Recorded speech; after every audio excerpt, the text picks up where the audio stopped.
Hello everybody, welcome back. Today we are in Starship Simulator once again for an update on what's been going on over at Fleet Yard Studios over the recent months, and it's a lot. When I made my initial videos last spring, their Kickstarter was underway, and I'm happy to report that they smashed it out of the ballpark. With a baseline goal of £65,000, their final amount ended up coming out to be £402,000. That's $510,000. Now, the plan is to take that money and start hiring more staff and ramping up over the next couple of years towards an eventual alpha release. Now, $500,000 is certainly a lot of money, but in the game development world, that can disappear quickly if not managed very carefully. First of all, a big chunk for taxes and Kickstarter's own fees came off the top. Funds next went toward building a dev shed, a dedicated workspace for Dan, the head of the project. 2 conceptual artists have already been hired and brought onto the team. The next immediate hires will be a volumetric fog programmer and a website curator. After that, more programmers will be brought in to handle specific duties. Dan has talked about 2 areas specifically that he wants people for: designing a top-notch character creator from the ground up, replacing what is currently in the game, and optimizing C++ code under the hood, thereby optimizing a lot of the processes that he is designing through blueprints right now. So we can expect to see additional hires over the coming months and years over there as the project progresses. In the meantime, Dan continues to work away tirelessly on the current demo version of the game. You're joining me here in the developer's build version, which is a constantly changing, in-progress version of the game, improving it incrementally from the demo state that is available for free on Steam. It's important to stress here, once again, as I did in the older videos, that this version that we're seeing is nowhere near a finished product. Let's explain that a little bit, because I think it bears going over. The way a lot of modern games get made today, especially by smaller studios that don't have huge budgets, is to allow players to buy games that are still in development, usually in what they call an alpha or maybe a beta state. This allows the studio to help pay for the project while still building the game, sort of a rolling budget, funding it until it reaches a finished state and then has an official full release. The game can then be adjusted further over time with patches or additional downloadable content, but the base game is complete. Now, in this case, the game is going to be free, so there is no income from early access sales, only donations, but otherwise, it's the same model. While in many ways, this model is actually very good. It allows, like I said, smaller studios to make, or even single-person studios to put out games that maybe they, wouldn't be able to fund otherwise. But there are some downsides, and I think that part of the problem might come from the fact that these days, many games spend years in an alpha state, and some never even leave. BeamNG, for example, that's the game that I have made my car chase videos in, is still technically in alpha, and that's been out for 10 years. And infamously, Star Citizen is still in the alpha stage as well, after 14 years of various controversy. I think that seeing games spend their entire lives in development hell has sort of trained people into thinking that as soon as a game is available to the public, it's pretty much in its final state and is only going to need minor tweaking. Maybe that's overthinking the situation on my part, but either way, I just say this once again to stress that Starship Simulator is nowhere near a finished stage. In fact, broadly speaking, here are the major stages of game development. That's not a perfect match, but I would class Starship Sim right about here, maybe, in the first playable category.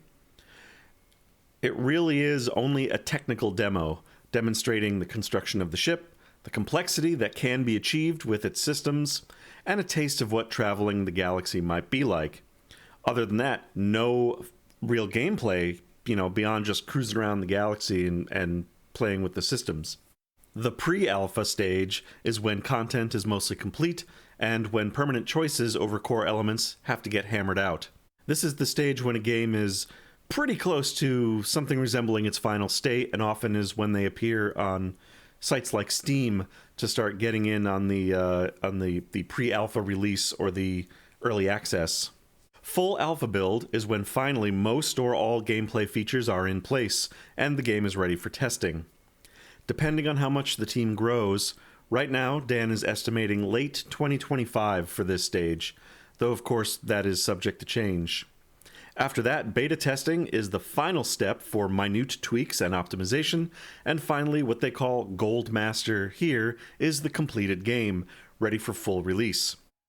As you can see, we are only in the very earliest of opening phases. I know this may seem very obvious to a lot of people, but I assure you it's worth just making sure everyone is up to speed here and on the same page. Especially because the dev build that we are seeing here is going to look so rough. So once again, we are in the developer's build of the game, or dev build, and that is the game under construction. It's updated twice a week after Dan's developer live streams on Wednesday and Sunday, and if you haven't been checking those out already, I highly recommend them. They're just pretty chill, good to put on in the background if you're doing other work, or you can sit and watch the whole thing, and I will often do both. And those go live at about 8 o'clock UK time. This version of the game, the dev build, is available to anyone who pledged the Captain level or higher in the Kickstarter. But do not fret. Fleet Yard Studios is still accepting donations through PayPal or Ko-fi, or Ko-fi, as I often say. And that's a quick aside that my brain will not stop saying Ko-fi because of the Kodan Armada in The Last Starfighter. I just want to put that out there.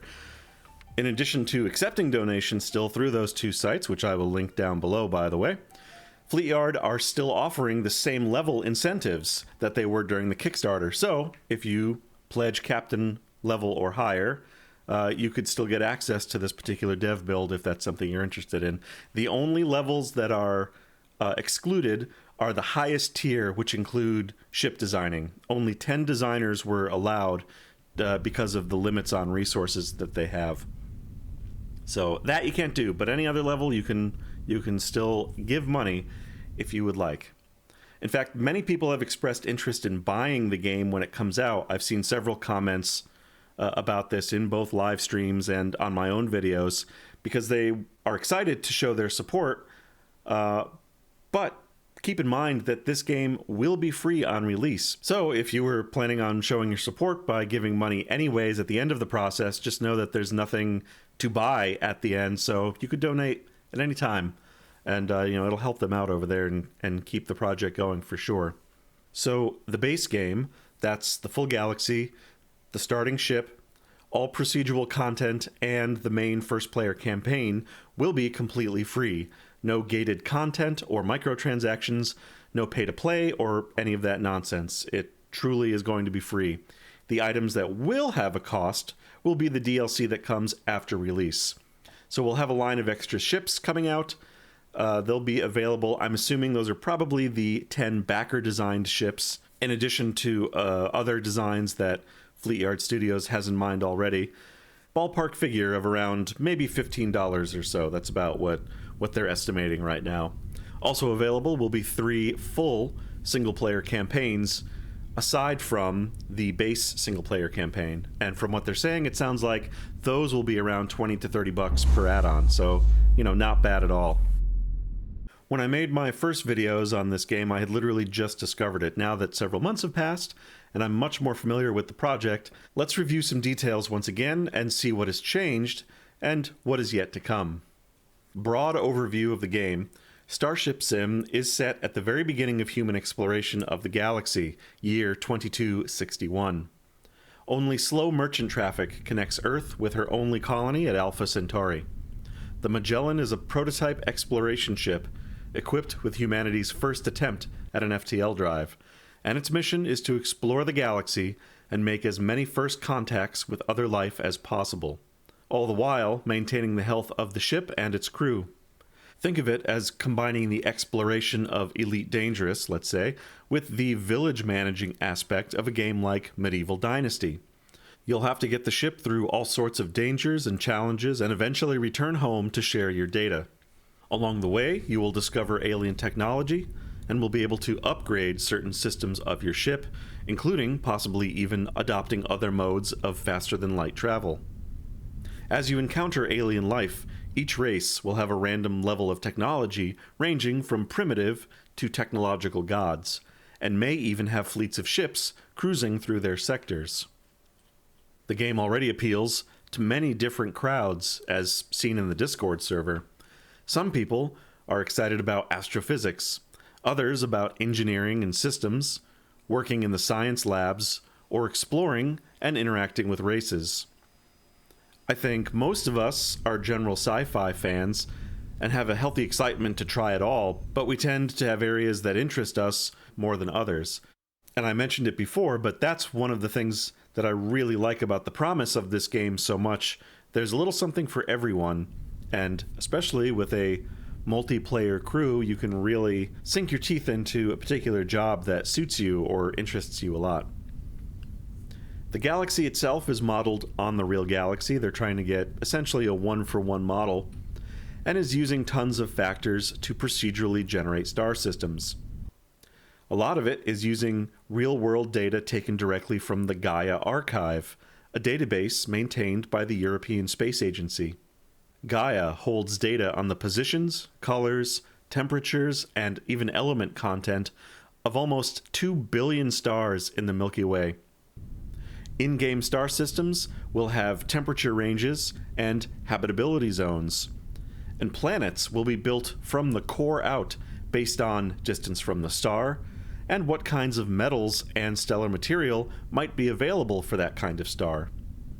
In fact, the galaxy has been getting a full makeover recently. Dan's been rebuilding it over the last 4 to 5 weeks, adding and refining the procedural processes to make sure that star systems are as realistic as possible. Though not implemented yet, planets will eventually orbit their stars, and moons will be added that also orbit their parent planets. These orbits will be fairly simplified, though. They'll actually be on rails around whatever object they're orbiting, as will the standardized orbits of space stations and the player's ship around planets. Now, that will be a disappointment to those who wanted hardcore orbital mechanics, but the sacrifice is in the name of computing power, but also of gameplay. Personally, that doesn't matter to me, and is in line with similar games in the genre, but I know that some were hoping for Kerbal Space Program level physics. Having said that, though, it is important to stress that this game is iterative in all areas. Many systems and gameplay mechanics will start simple at the beginning with the intent of improving them over time. So it's always possible that far down the line, orbits could get major changes if it's decided that it's feasible. Now let's take a look at the ship itself. One of the major changes you'll notice right off the bat is the redesign of the Magellan-class ship. The hull has been squeezed in the middle and elongated fore and aft to make, I think, a much sexier profile. And an FTL ring has been added around its middle as part of the Alcubierre warp drive system. Like I said, this is humanity's first faster-than-light travel, so the Magellan has this huge ungainly ring that blocks out a part of our view and is rather inefficient. This is by design, reflecting this early attempt at the technology. Later ships that will come along after the game is released and further down the line will have refined the system and won't need an entire ring, perhaps just portions of rings. Obviously, we can see here that portions of the ship's outer hull are still missing here in the back.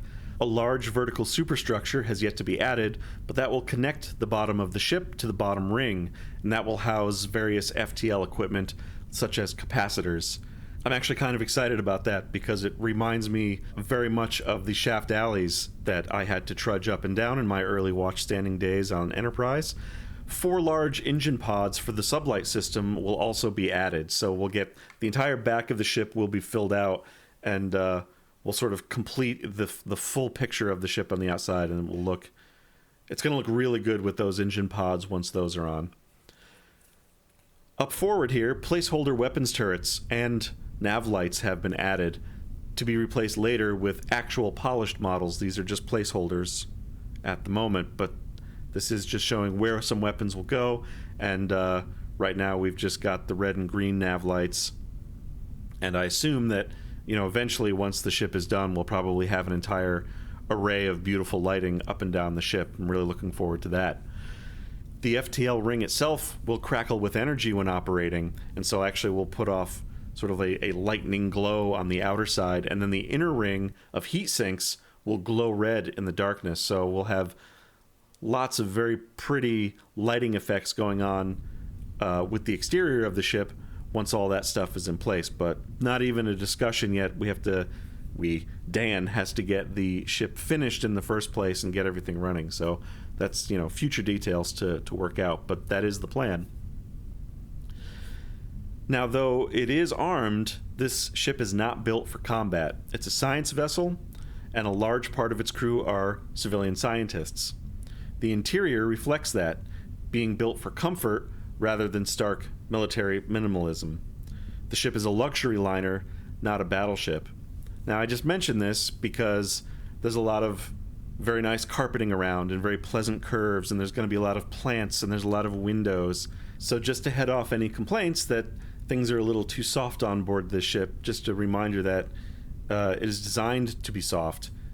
Besides keeping morale up for a crew away from their home for potentially years, the ship may also have to host VIPs from alien civs on board. And, of course, it's wise to put our best foot forward in terms of hospitality and comfort. And, if you really can't stand it, some of the new flooring options have actually come in where you can replace the wood or carpeted flooring with the diamond deck from downstairs in the engine room. You can make things actually a lot more stark now, and there may be more improvements to that system as we go, but that's one of the things that Dan has added recently.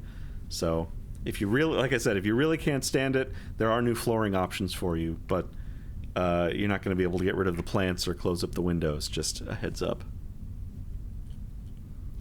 The crew complement for this ship is 200 people with a 3-shift rotation, meaning that at any one time, 66 people, approximately, will be on watch, while the others are either sleeping or enjoying free time. I think that they'll probably end up being 8-hour shifts. That's the impression that I've gotten so far. All 200 crew members will be an AI crew, who you will see walking around, attending their duties, taking breaks, sleeping, and relaxing. Whether on duty or relaxing, AI crew members won't be randomly wandering. They will have actual destinations and jobs to complete, and you will see them doing them. Each department on the ship will have what is essentially a task board of jobs that need to get done. These include things like repairing damage, performing routine maintenance, studying alien relics, or even just cleaning parts of the ship. Department heads, whether human or AI controlled, will assign these tasks to available crew members, who will then head out to complete the task. If you're worried that this seems too tall of an order to deliver on, just know that we already see this kind of complex AI scripting in plenty of other games. Again, Medieval Dynasty comes to mind. But maybe if you're not familiar with that, maybe Prison Architect would be a better comparison. In both games, you assign characters to jobs and duties, and they follow schedules that include recreation times. In Prison Architect, your inmates choose various activities to relax, based on whatever is available to them. They sleep, they eat, they use the restrooms. These are all things that we will be seeing our AI crew doing. So essentially, the same kind of proven system will be implemented here in Starship Sim, and will keep the ship feeling alive and busy. And for me, that's another one of the things that I'm really excited about. Working and living on a ship means it's also your home. In this game, we aren't just stuck in a cockpit. Rather than being simple conveyance from point A to B, the ship itself is another character, as well as being your community. We have to manage what's going on inside the ship, whether that's maintenance or morale, in order to be able to complete our exterior mission. Now, the ship will be able to take damage from either events or from combat, which would have to be repaired, or there is also preventative maintenance or, daily upkeep type of maintenance. Day-to-day operations will slowly wear down components. Each flooring and wall panel, for example, will track both a damage and a cleanliness counter. If damaged or destroyed, the panel will look broken and will need to be replaced. There will be various shops on board for creating these replacement parts as needed. If not cleaned regularly, panels will start to appear grungy, and then will continually get more dirty over time. A dirty ship will negatively affect crew morale, leading to slower and inefficient work. Similarly, temperature on board ship will affect crew. Let's say severe damage has crippled the ship's atmospheric systems, and the crew is trying to make repairs as they're slowly freezing to death. Or perhaps they're battling a fire. Their work will be affected by those extreme temperatures. If you want to bring friends on board with you, any one of these 200 crew members, from the captain down to common crewman, can be played by a human. Technically, potentially all 200 could be filled by humans if you wanted to. They've said that there will be no restriction on the multiplayer number. It's really only limited by the ability of the host's server itself. In single-player mode, time advances while you sleep, while in multiplayer, there will be no time compressions. Time will just be constant. Speaking of multiplayer, let's clear up a few misconceptions. To be clear, this is not an MMO. This is a single-player game first, but with a co-op multiplayer component. Each online server is its own ship, independent of any other server. So this is not a galaxy filled with random players' ships. It's not going to overload the system with thousands of complex Magellans wandering around bumping into each other. There are some exceptions where data is going to be able to be shared between ships. For example, if one crew pisses off an alien race, then they would continue to be hostile to any other human ships that might then come visit them. But that requires some complex setup within specific player groups, and that was sort of beyond my technical understanding in the brief conversation that was had about it on a live stream. So be aware that that is sort of something that's out there, but I don't know anything about it. On the other hand, though, there is plenty of excitement for sharing exploration data in a communal website that would mark everyone's progress through the galaxy. And this is similar to websites that we see already for games like Elite Dangerous that either are communal mapping projects or even just sites that track prices of goods and ships and commodities through the galaxy and then updates it for everyone to see. So those things are already out there. So this would be very similar to that. So even though ships wouldn't be sharing the galaxy physically, it would allow the community as a whole to map the Milky Way. And if you're thinking that the game will run out of new locations and maybe you'll be left behind if you come late to the party, do not worry. Even with thousands of players traveling to every system would take far longer than the game will ever run. Elite Dangerous has been out for 10 years, and only a tiny fraction of their galaxy has been mapped by players. In fact, as of 2024, approximately 240 million unique star systems have been explored by that community, and that's only, ready for it, 0.06% of the galaxy. That's not 6%, that's not even 0.6%, that's 0.06, just over half of a half a percent. I would guess that No Man's Sky probably has similar numbers, especially as they have multiple galaxies for people to get through. So, as you can see, there will be plenty of room for all of us to keep on charting the stars forever with no overlap. Having said that, though, you don't have to interact with others at all. Let's say you just want to roleplay as the first vessel out into space, as intended, even if you restart multiple games. The galaxy, though procedurally generated overall, will be identical for all players on all playthroughs. This is by design, as the developers are interested in promoting those community mapping projects I spoke about. As Dan points out, what good is it to discover some amazing place if you can't send your friends there to check it out as well? The mind-boggling expanse of the galaxy means that there's not much point in randomizing the stars for every player. Just traveling to another part of the galaxy will give you hundreds of thousands of new stars to explore. And personally, I like it because it incentivizes longer trips through space to get to new areas, which gives more reason to explore the ship itself and to take advantage of the recreation areas and just spend time living in the ship. Also, Dan has mentioned that probably likely that you would be able to rename stars or various planets out in space. However, they are unique to your playthrough. So once you restart a playthrough, they would all reset to whatever their base names are, and other people can't see them. And you can't see other people's, which I know some people would be disappointed about because they want to make funny names for stars and planets and whatnot. But if you were late to the game and you're going out for the first time and you're supposed to be, you know, humanity's first ship going out there, the first star that you come upon right next door to the Sol system is Kakapupupipi system. That's really immersion breaking. And for me, immersion is always the most important thing in any game. So, you know, I'm okay with that. We've gotten more updates on the combat that will be included in the game. So though the ship's mission is exploration primarily, the game will include both ship-to-ship combat and ground combat.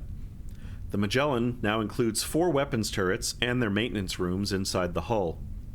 I missed the discussion on these when they were added, so I don't know if they're intended to be railguns or some kind of energy weapon, but either way, it seems likely that this would be one of the technologies that you can upgrade from interactions with advanced aliens. The field of fire is all forward at this point. There could maybe be more turrets added aft at some point, but again, remembering that this is a science vessel, that seems a little unlikely to me. It's probably just going to be up front. The electrical system has dedicated buses for powering shields, so we will see some kind of shield system on the ship, although I don't know what form they're going to take. Force fields are sort of being shied away from, so I don't know if it's maybe some sort of magnetized hull armor system or something like that. So we'll learn all about that in detail later, but for now, I don't really have any details about that. And honestly, these systems are so low priority right now that I don't expect much discussion on them anytime soon. Handheld weapons have been talked about a little bit, so it seems like the primary human weapons will be a kind of a lightning gun or super taser. A high-intensity laser fires first, creating an electromagnetic field around itself that's so strong that it rips electrons out of the air, creating a path of plasma in its wake.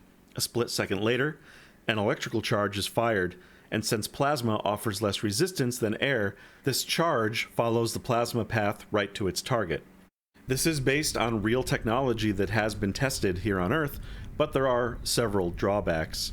I don't know if they would work in the vacuum of space, for example, but I also have no problem gamifying some of that to make the tech work for gameplay's sake. It is the future, after all, and they've had couple of 100 years to work on it. From the information that I have skimmed just from the internet, it also seems that the amount of energy required means that it's impossible to have a stun setting, so this would be a lethal weapon all the time.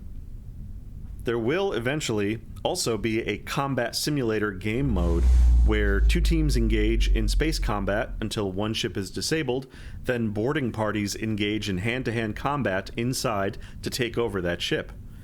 This will be available as a multiplayer mode as well, so hopefully that will satiate folks' desire for some PvP action.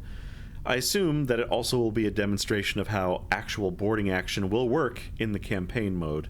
Again, no timeline on any of this yet, and is a low priority, so expecting maybe more details next year. Speaking of real technology, that is one of the goals of the developers, to adhere as much as possible to real technology and science. One of the really cool things about the Starship Discord page is the section dedicated to all the reference material being used for coming up with in-game systems or objects. Of course, it's the future, so everything has a grain of sci-fi mixed in to make it work, even if it is only theoretical.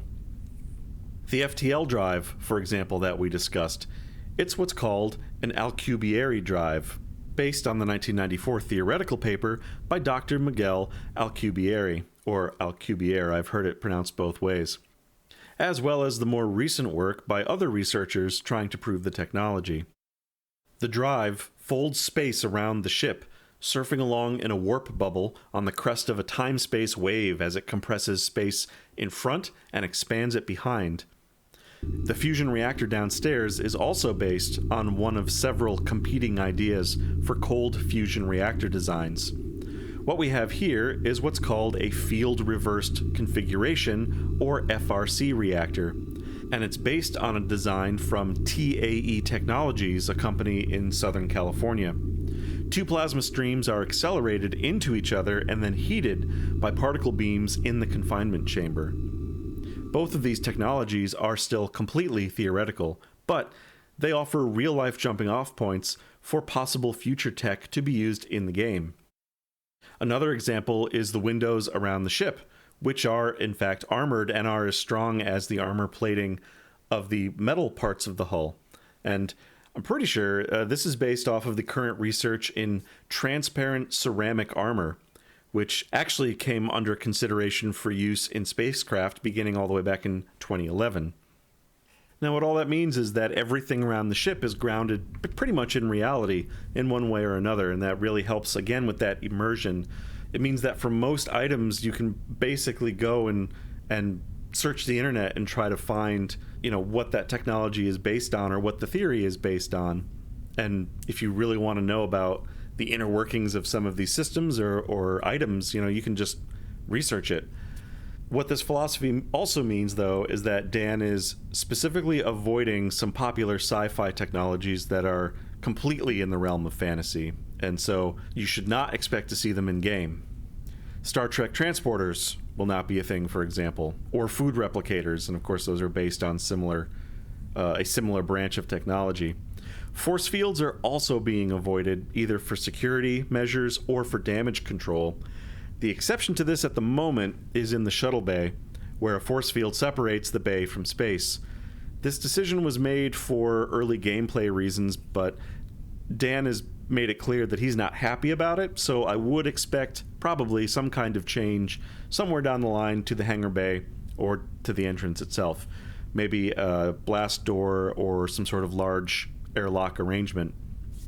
Having one force field on the ship sort of invites comment that they're not used elsewhere, so I would guess that he's going to try to get rid of that any way he can, so that'll be interesting to see what solution presents itself for that.